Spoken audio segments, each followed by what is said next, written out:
Forbidden Afghan Love, written by Elham Ghoreishi.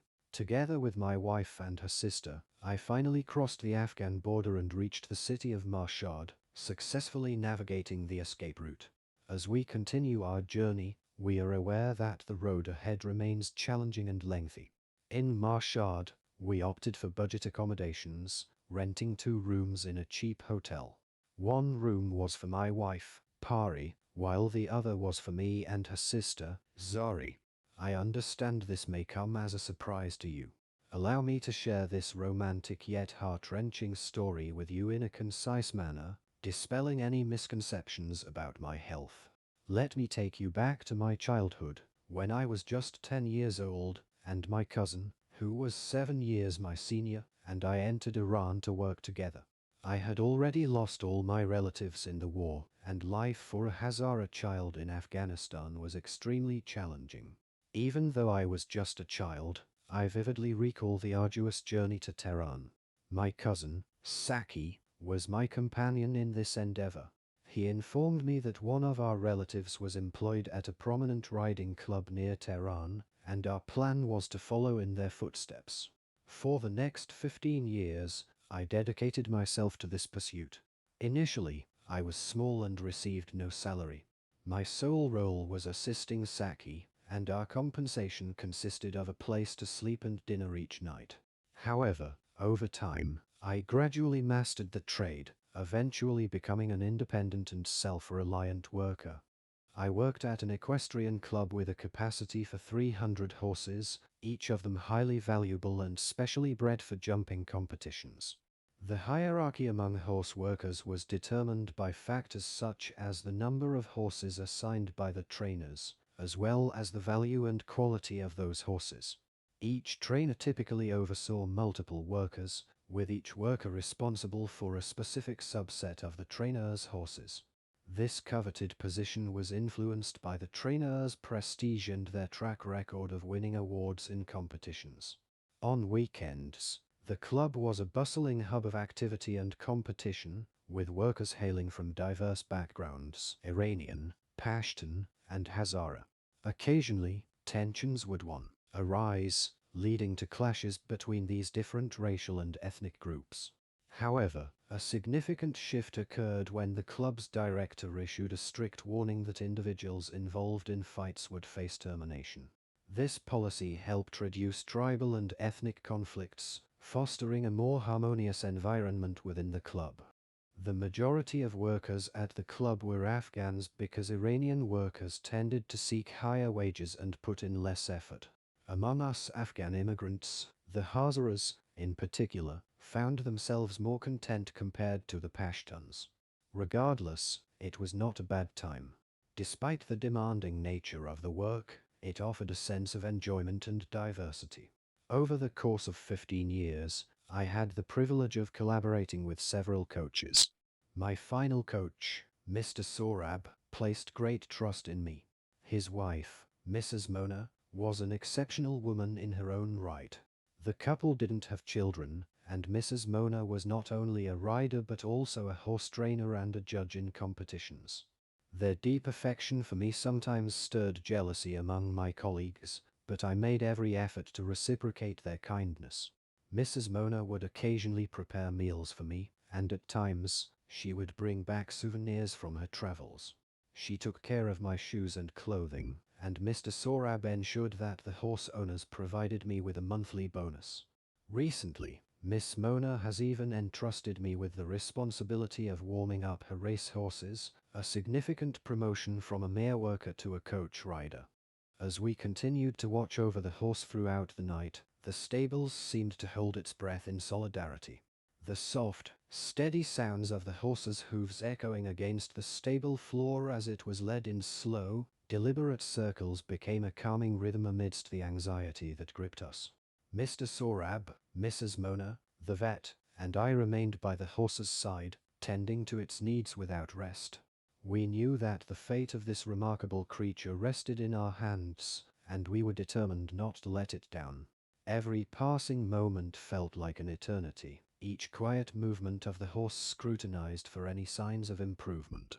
The tension was nearly unbearable, yet we persisted, offering words of encouragement to the horse, as if our collective willpower could help it overcome this life-threatening ordeal. 2. The horse, for its part, exhibited remarkable resilience, bearing the pain with a stoicism that only these majestic animals can muster. It seemed to understand that we were working tirelessly to alleviate its suffering, and in return, it responded with trust and patience. As dawn broke and the first rays of sunlight filtered into the stables, we remained on high alert. Then, as if nature itself had granted us a reprieve, the horse finally defecated, signaling a turning point in its battle for survival. A wave of relief washed over us, and we couldn't help but exchange relieved smiles, knowing that our efforts had paid off. Yet, we were aware that the road to complete recovery would be long and fraught with challenges. Still, in that moment, we were filled with a sense of accomplishment and gratitude, knowing that we had saved a life that had given so much to the world of show jumping, and a life that we had come to deeply care for during our shared struggle through the night. After Mr. Sorab and Mrs. Mona left for their home, I made my way warily to the workers' room, eager for some rest. Though exhaustion weighed heavily on me, I hadn't yet fallen asleep when my fellow workers abruptly awakened me. They informed me that Mr. X, the owner of one of the horses, had arrived at the club and was asking to see me. With a sense of grogginess, I roused myself from my slumber, mindful to leave the room promptly and slip on my shoes. It was a habit I had learned, a gesture of respect when dealing with the club's owners. As I approached Mr. X, a portly Iranian man with a stern countenance and a disheveled beard, he glanced at me and offered a rare smile, which did little to soften his intimidating presence. He patted me on the back twice with his hand, a gesture that seemed to mix warmth and condescension.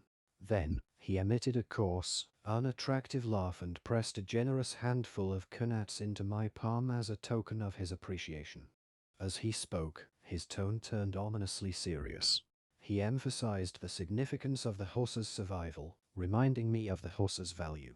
"You're lucky," he declared, "because the worth of this horse surpasses even that of your own life. If, unintentionally, something were to happen to you, the fine I'd pay would be far less than the price of my prized horse. So, take heed and pay more attention to my horse." His unsettling laughter once again echoed in the air as he turned and left me standing there, clutching a handful of bills in my trembling fist. His words lingered in my mind, a stark reminder of the precarious balance between life and the valuable creatures we cared for in the world of show jumping. A week later, I made the decision to return to Afghanistan. No one, not even Mona, Sorab, or my cousin Saki, could dissuade me from my resolve.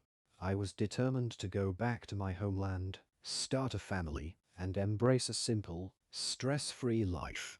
I was young and full of ambition, ready to contribute to my country in any way I could. 3. Saki, however, was skeptical. He questioned whether a Hazara who had spent most of his life in Iran could find a stable job in war-torn Afghanistan, a country where Hazaras had often faced humiliation and violence at the hands of the Pashtun people. Despite his doubts, my determination remained unwavering. With an address provided by Saki, I embarked on a journey to Hazarajat, his family's home. It was a step into the unknown, but I was driven by a deep sense of purpose and a desire to reconnect with my roots, no matter the challenges that lay ahead. I embarked on my journey back to Afghanistan, motivated by the prospect of finding employment through the Saki family's connections. The familiar sights and sounds of my homeland welcomed me, but little did I know that a life-altering encounter awaited me. One bustling day, amidst the vibrant chaos of the market, my eyes were drawn to two girls who stood out from the crowd. However, it was the shorter of the two who captured my heart with a single, enchanting glance. Her presence resonated with a deep and instant connection that left me spellbound. As fate would have it, our paths began to intersect regularly in that lively market. Each day, we would exchange silent yet meaningful glances from a distance, our unspoken emotions weaving a tapestry of affection and longing. The intensity of my feelings grew to a point where I could no longer keep them hidden. One day, I found the courage to confide in Sak, his brother's wife, Firuze, who was known for her kindness and understanding. With a heart full of hope, I requested her assistance in conveying my feelings to the girl who had captured my heart.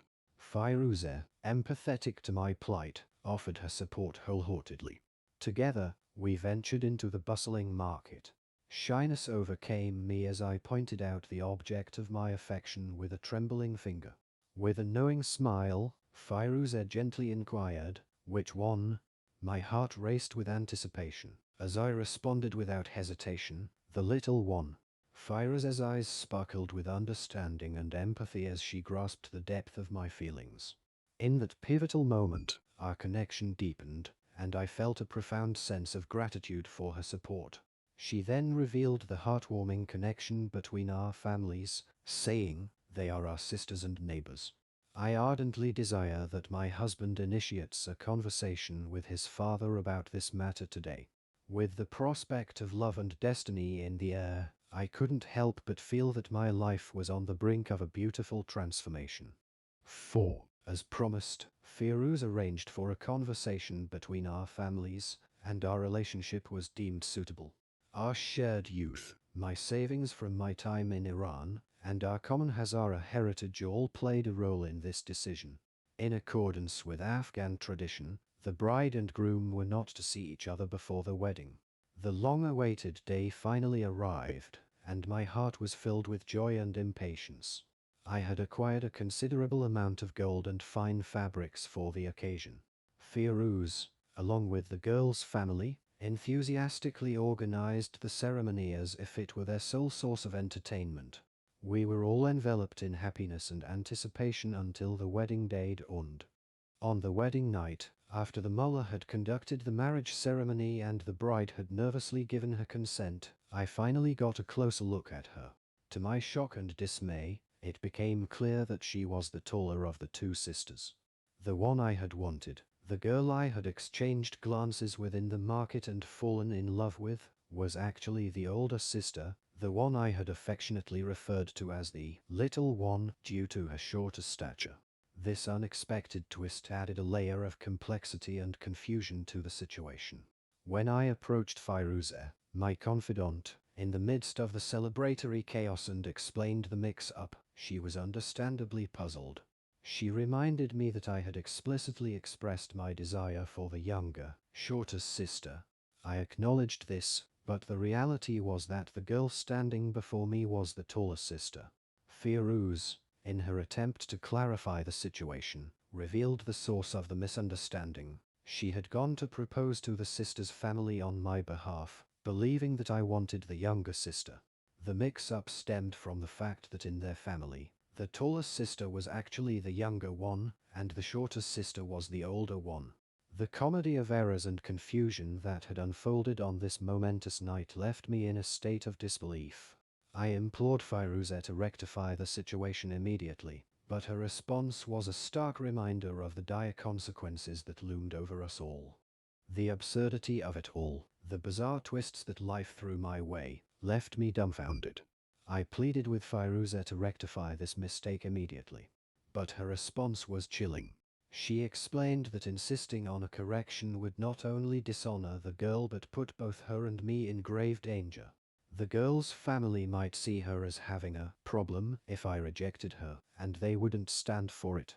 No one would marry her afterward, and her brothers and father might seek revenge. It was a grim reality. As I grappled with the cruel twist of fate, I wondered if I had any right to love someone I had merely exchanged glances with every day in the market, even if it was from a distance. Did this mean I had no right to exist? 5. As the night wore on, I found myself alone with the bride, whose name was Parry. She had an innocent and youthful face, her eyes filled with apprehension as she cast furtive glances in my direction. Wanting to ease her distress, I took a seat beside her, adopting the demeanor of a caring older brother. It didn't take long for her to break down into tears, and we sat there together in silence, her sobs echoing through the room. Perry's face bore the unmistakable signs of youth. She was a mere 14 years old. My presence seemed to offer her a sense of solace and security. Gradually, as if mustering the courage to speak, she began to share her feelings.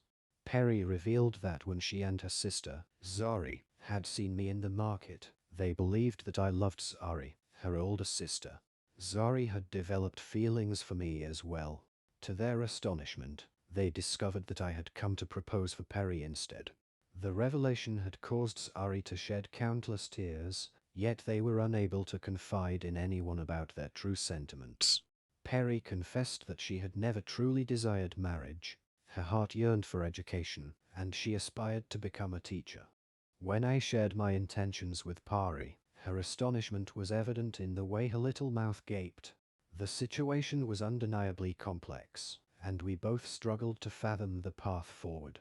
Nevertheless, I made a solemn promise to Perry that, despite what society might think, I would be like a brother to her, support her education, and provide her with books to nurture her limited literacy. In an unspoken agreement, she vowed to help me and Zari reunite clandestinely in their home. This clandestine relationship became increasingly intricate as time passed. The more I got to know the two sisters, the deeper my affection for each of them grew. Pari, my wife, resembled a younger sister who cherished books and games, while Zari filled my heart with a different kind of love. However, a few months later, the complexities of our lives deepened when Zari was arranged to marry a distant relative whose wife had recently passed away. Zari's world was shattered, and she wept so fervently that her almond-shaped eyes swelled shut. I spent a sleepless night in contemplation, reflecting on my life, the horses I had missed, the riding club, and the people I had known for 15 years. I couldn't help but question the disparities between neighboring countries. What did these beautiful and intelligent Afghan girls lack compared to their Iranian counterparts? Afghan girls like Pari, who aspired to study, deserved every opportunity afforded to university girls in Tehran. That night, I made a solemn vow to myself and the two Afghan girls who had captured my heart. We needed to escape, to run far away, not to Iran, as it wasn't safe for women there either. We had to find a place far enough that no one would recognize us, where the mullah's marriage decree would become void. This was the only way Pari could pursue her education, and Zari and I could build a life together.